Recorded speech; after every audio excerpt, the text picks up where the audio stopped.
Okay. I've probably tried to make this video at least 10 times now. And this is my first ever video. So I don't know necessarily how this is supposed to go. Um, but I guess I should start by saying welcome. Um, and if you are watching this, I appreciate you being here. Um, I hope you can bear with me as I try and navigate this space. But to start things off, my name is Josh. Um, I'm 34. I live in Charleston, South Carolina, and I'm a graduate student at the University of South Carolina. Um,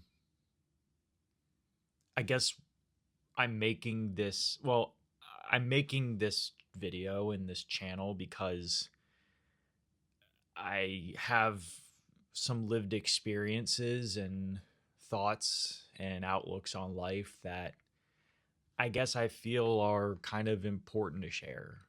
And that doesn't come from a place that I think I like know more than other people, but I guess I'm kind of wanting to reach out and speak to men who are around my age, who are maybe lost or confused or maybe thinking about giving up. Um, I have a lot of opinions on those topics and I have a lot of experiences with those topics. And my wife has been super encouraging of me making a channel like this. So I said, fuck it. And here we are. So I guess this video is going to kind of be a soft introduction into myself and kind of how I got here. So, um, right now my life is good. It's good. I'm happily married. I have a 5.5-year-old dog. He's a Bernese Mountain Dog. His name's Jax. My wife and I have a cat. I think she's like 6 or 7 now. She came from a dead woman's home. She was rescued by my wife before I met her. Her name's Luna, and we live a good life. We have a home. Um, my wife works full time, and like I said, I'm a full time graduate student, and I'm studying counseling and rehabilitation. And it's a subject and it's a topic that's really important to me. And I guess I kind of want to start by explaining that things weren't always good. Things were actually, they were really, really bad at one point not too long ago. And I guess I kind of see this trend with guys my age. It's kind of like when you start to hit your late 20s. Not for everyone. Um, but I think there's a large demographic of men and maybe people in general, but you know, I don't think guys have the resources out there and some of the social reach that maybe women or children have when it comes to mental health issues. And that's fair, you know, but that doesn't mean that there can't be people who are vulnerable and try and strive to make that space a little bigger for men. And I'm hoping that's what this can be, I guess. Uh, I'm hoping that my lived experience through mental health issues and me being vulnerable enough to share my experience and talk about some of these topics, I guess maybe gives some insight to someone on the other side of this who's maybe in that hole. So a few years ago, my wife and I had got married, and our relationship had been fine. You know, when things were really good, they were really good. But when things were bad, it was pretty it was pretty treacherous, to say the least. You know, and I think a huge part of that had to do with things that I hadn't dealt with. And that's not to say that all of my issues in my life were my problem, but I think I was in denial that I was contributing or not taking accountability for a lot of the issues that were going on in my life. And I had buried a lot of it for a long time. Um, I was in the military, um, pretty much fresh out of high school. I graduated high school back in 2009, and I enlisted in the military in 2010, and I spent 6 years in security forces in the Air Force. And it was 6 years of indifference. It was some of the best moments of my life, and it was some of the worst moments of my life. And when I got out of the military, I had no direction, similarly to the lack of direction I had before I enlisted in the military. And I masked a lot of the things that I was going through that I was really not even thinking were issues. I think even at that point in time, I was dealing with aspects of depression and definitely anxiety, and I was having adjustment issues. I fed into this. 2016 was a really rough time and for the country, and getting out of the military at that time was difficult.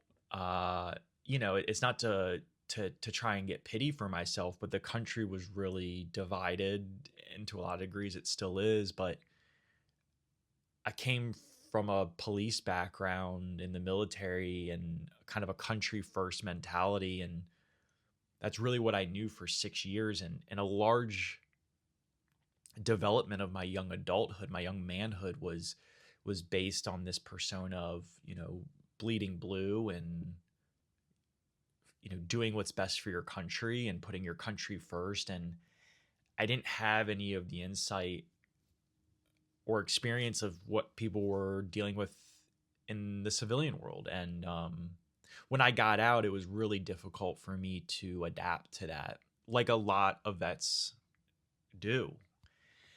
And I masked a lot of that through drinking. But it wasn't a problem for me because my drinking in the military was so prominent.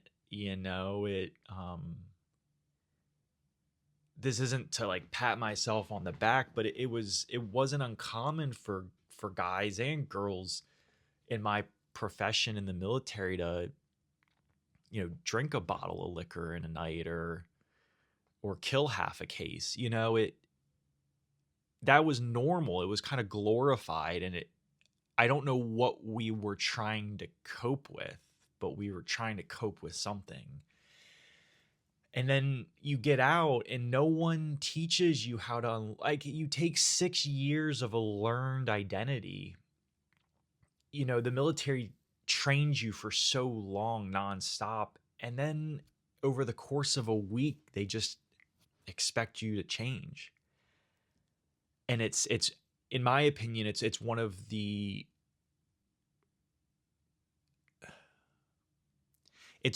biggest letdowns from a Department of Defense perspective. The exit process of military members leaving the military and entering the civilian world, I think, is a catalyst for exacerbating these service members' mental health, because they're not getting the proper resources, they're not getting the proper support or the proper training to leave this identity and learn how to manage it and transition it into this real world. Um, so when I got out in 2016, I didn't have any skills. And, the only skills I had was to transfer over into some type of police or security job. And I didn't really want to do that. If I did do it, it was solely going to be for the money. And so I didn't. I got out. I went back to where I grew up in Maryland. I moved back in with my dad at 25, 26, and I was that guy. I was living in the basement in my room and just pounding a half a bottle, three-quarters of a bottle of JD, and every night, and it was just normal. I was living off money from some deployment that I had saved up, and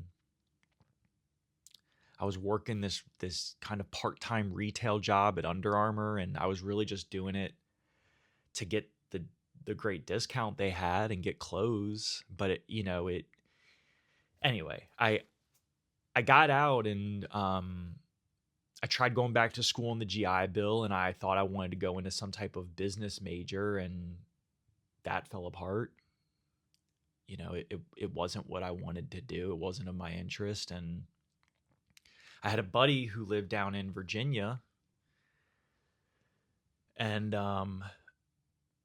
he was my best friend, and he was going through a divorce at the time. And he was like, "Hey man, just come down and live with me for a little while, get on your feet, don't worry about rent. Just kind of figure your shit out." So I moved down with him, and I think it was great for me. It kind of it set me up on a trajectory for where I am now, but also it really kind of was a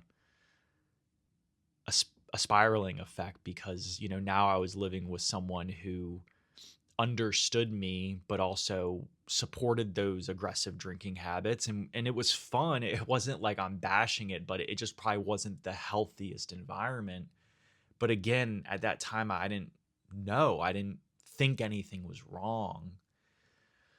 So, I ended up finding a 4-year school local to Virginia and in that kind of DC area. And I ended up going and getting my bachelor's degree. I got a degree in information technology. I did some work for some big DoD players for a few years, and I was making good money. I was making, the first job I had, I was making $75K, and compared to what I was making in the military, that was life changing.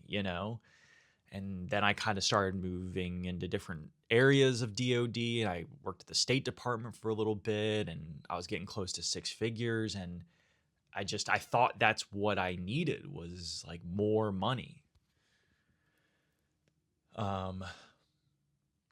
So my wife and I, at that time, we weren't married yet. We had made the decision to move to Charleston, and so we did. And I kind of knew moving down to Charleston that the IT workforce wasn't as strong, obviously, as the DC, Northern Virginia region. So I kind of fiddled around and tried to find some work, but the pay wasn't, any job I did take wasn't going to be to the pay rate that I was used to. And I don't think I really had the heart to do IT. I don't think my heart was in it. I didn't really want to do it. I wanted to do it because of the money. And I kind of knew deep down that wasn't right. So I bounced around between some jobs, and, like hourly rate jobs. I worked at like a pool company for a little bit. I worked as like an account manager for this sign company. They make signs for like real estate companies and new property development companies. And that lasted about 6-7 months. And all of these jobs I was kind of getting didn't last even really close to a year. And I finally landed a job at a recruiting company in Charleston through my brother-in-law. And I think I made it about like, I don't know, maybe like 9 or 10 months. And in that time that I was at this recruiting company, things just started falling apart. And it wasn't work related. Like the team that I was on, the boss that I had, he was very supportive. He knew that I was a vet. When they hired me on, they knew that there was things that I was trying to take care of with the VA and through disability claims, and but it wasn't fast enough. And I kind of imploded, you know. I remember I was like sitting at work one day, and my every day was becoming more and more difficult to wake up. And I would drive to work crying. Like songs would make me cry. Thinking about people would make me, like, everything made me cry. I was emotionally unstable. And I remember I was at work one day, and I don't know why, but I just was shaking at my desk. Like my hand was trembling. And I don't think it was like a panic attack. I wasn't anxious about anything work related. Work to me wasn't even stressful. There was standards we needed to meet, but like I said, I had a decent support system around me. I was just trying to figure this shit out, and I didn't really know what was going on. And I was working with the VA, and they had me on some medication, and it just, nothing was working. Um, so I ended up quitting. I there was a unfortunately we're not friends anymore, but there was a guy that worked at this recruiting place with me, and he was a vet, and you know I think he understood to a degree. I don't think he understood the magnitude of what was going on in my head. So I ended up quitting. I went to my boss. I don't know why I said it like that. I went to my boss one morning after our meeting, and I held him after, and I just said, "Hey man, I just want to let you know that um, this isn't work related. This isn't personal. But I can't be here anymore. I'm not being a productive member, and I have a lot of shit that I need to figure out, and I can't contribute to the team in the way that you all need me to." And he understood, and I'm super grateful for him and his understanding. And they, the way that this place works is, you give your 2 weeks, but they pretty much walk you out that day.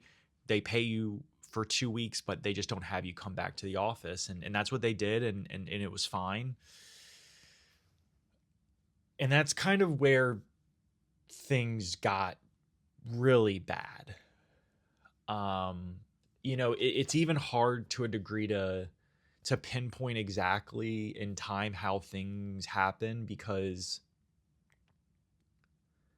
when I was in this place, it's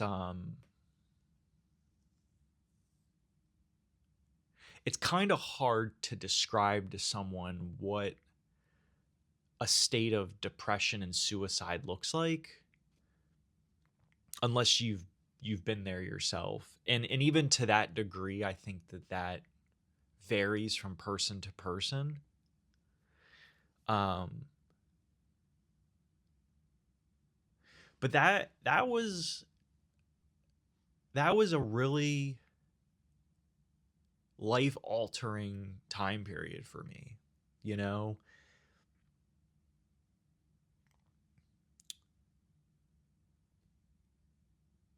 it's hard to describe what it's like to, like, not want to wake up every day, and when you do wake up, you have zero motivation to to do anything in life.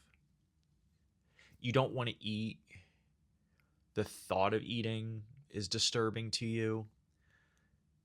The thoughts in your head are, for me at least, were constant negativity. It was just the most aggressive form of rumination over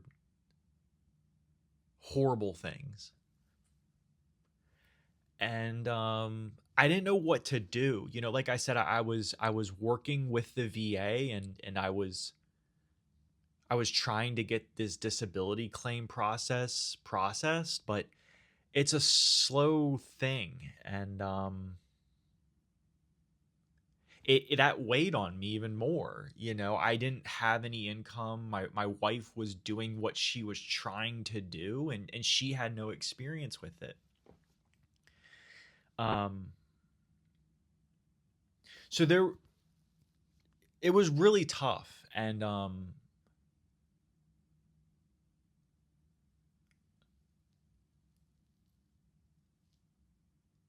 I guess I was lucky enough to find a program in Charleston called Warrior Surf that kind of was the stepping stone I needed to getting the help that I needed to get. But it was a long and it was a grueling journey. I mean, years of work to get to where I am now. And the journey's never really over. You just learn how to manage these symptoms, and you learn how to manage the bad days better, because when I was in that place, I mean, we would go to the grocery store and I wouldn't make it 5-10 minutes sometimes before I needed to leave, because I had this incredibly disturbing thought that everywhere I went, someone was going to come up behind me and slit my throat. And my wife didn't understand it. And you know, I don't fault her for that, but that was frustrating for her to not be able to even do a grocery store trip. And that lasted for well over a year, you know, just this irrational thought. But what I learned is I had denied so much of what my mind was going through, and I kick myself because I had buddies in the military who told me to look out for certain things. And you know, I remember I reached out, I got referred to a clinic that's attached to the VA. It's called the Vet Center, and they're in affiliation with the VA, but they work with like specific demographics. And I remember this counselor, we had about 1 or 2 sessions maybe, and she sent me this manila folder in the mail, and she was told me, you know, it's just gonna have a bunch of these resources for you. And I remember I got this pamphlet, and it was a pamphlet about PTSD, and I was adamant that I didn't live with PTSD. I'm not going to get into all of that stuff because I know that stuff looks different for everyone, but I was looking at this pamphlet of the symptomatology of what it can look like. And I remember, since I had gotten out of the military, I was adamant that I was not PTSD because I wasn't some guy who was downrange getting shot at or blown up, and I'm grateful for that. So my mind didn't put those two things together. That's not me. That's not for me. But I was looking at all of these symptoms and I was like, I do this every day. You know, everywhere I go, I'm extremely hyper vigilant. My emotions are completely out of control. If someone drove in front of me and didn't use a blinker, I was pulling up behind him or pulling up to the side of him, and I was ready to fight. It was completely unhealthy. There was the depression, there was anxiety, there was, I mean, I just went down the list and I said, this like speaks to me. And it wasn't a good feeling, you know? I think it was a slap in the face. It was like, yeah. So yeah, I don't know. I guess, you know, what I'm trying to get at is like I'm super grateful to be here. And I've learned so much through my own journey, and I understand that not everyone's journey looks or is the same as mine, and I wouldn't want it to be. But what I do hope is that, you know, this channel and you know, maybe to some degree, you know, my story and my experiences and some of the things that I choose to speak about on this channel can maybe provide some insight or relief into someone on the other side of this who's really just not sure what's going on, or feels like they keep trying to figure things out and they can't. And I think that right now in our country, in our world, we're letting a lot of great men fall behind to systems and to personalities on social media that are feeding them the wrong message, that, you know, you got to be this like alpha male dog and you got to be waking up at 3 a.m. and grinding. And I just think it's really unhealthy, and I think it's setting the wrong standard and the wrong expectations for what is acceptable. You know, because, and I understand that to a degree, because I was kind of there at one point where I thought if you shared your emotions, you were some weak ass pussy. But what I've come to learn is that, like, at 34 and had served in the military and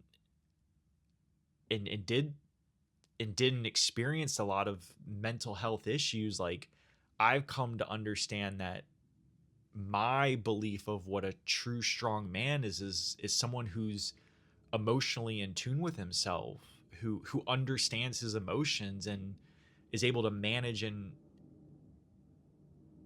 navigate those emotions in a healthy way, because these things don't just impact us, they impact the ones around us. I've seen it, you know.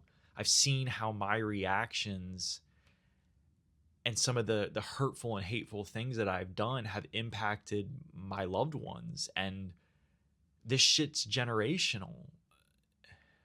So it's really troubling for me. You know, I'm not saying that if you want to be that 3 a.m. guy who grinds out and, you know, crunches numbers all day, like, if that works for you, that's great. But I think that there's a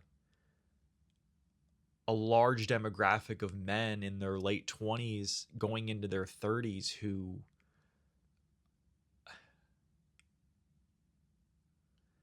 might have already or close to getting hit in the face by life. And I don't I don't know why I don't know why it happens at this time, you know? I think there's a lot of stuff from my childhood that I hadn't addressed, that through like therapy and some other modalities, like I've worked through it. I'm not saying I'm done, but I understand it better. I understand where I come from and why those experiences in my life have shaped who I am today, you know? So yeah. I'm sorry if that was a rant. I'm not sorry. I take that back. This is my channel. But yeah, I think we'll figure this out. And, you know, I hope that I'm able to maybe reach someone.